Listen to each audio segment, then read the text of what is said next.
Oh, we've still got a cash call to go, but first up, Sydney and Melbourne are now among the 10 least affordable cities in the world to buy a house. Now, this might be good news if you're selling, but what if you're trying to buy a home or worried you might be charged more for rent?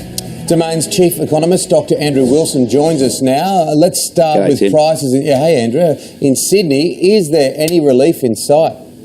Well, no. I think that the latest data certainly has a very familiar ring to it, doesn't it, with prices up 10% plus last year, the median now well over $1 million. I don't think we'll get the same sort of result this year, but prices will still be rising. And I think the real sobering news out of the Sydney report is that rents are on the rise again, and we get a lot of focus about housing affordability for buyers, but I think we're going to have to look at housing affordability for renters. I think we're getting a lot of rent stress now coming into that marketplace, and it's a very tough ask when rents are rising faster than incomes.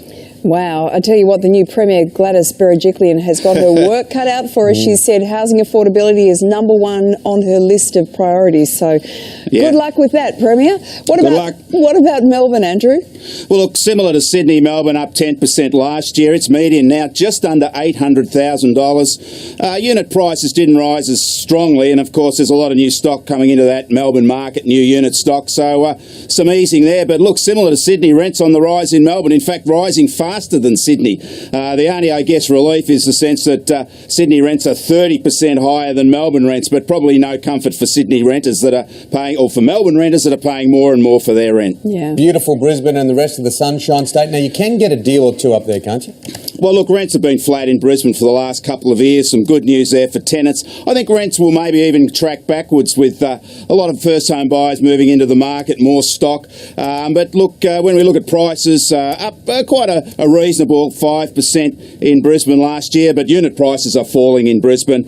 Certainly a lot of new unit supply in the inner city, and I think unit prices will continue to fall in Brisbane.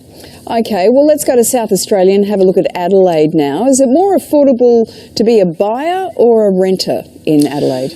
Well, look, rent's flat again in Adelaide over the past year, so not so much bad news for renters. Price is still rising in Adelaide. The median now over $500,000, but units actually rose faster than houses last year, up by 3%, but look, still eminently more affordable than the eastern seaboard markets. And Perth seems to be even more affordable these days, huh? What can we say about Perth? The same old, same old. I guess prices continuing to fall there. House and unit prices are at 4-year lows. Perhaps the rate of decline is now declining, a light at the end of the tunnel for homeowners, but rents are just falling sharply. Rents in Perth are now the lowest in 6 years, and on current trends, we may see Perth rents as being the lowest of any capital city, including Hobart. Gee, that'll be good for people who want to move there. Well, it's good news for tenants there. Not so good for landlords. No, very true. Andrew, always good to chat to you. Thanks so much for your insight. Good on you, Lisa. Thanks, Take care. Tim. See you, Andrew. All right, well, coming up.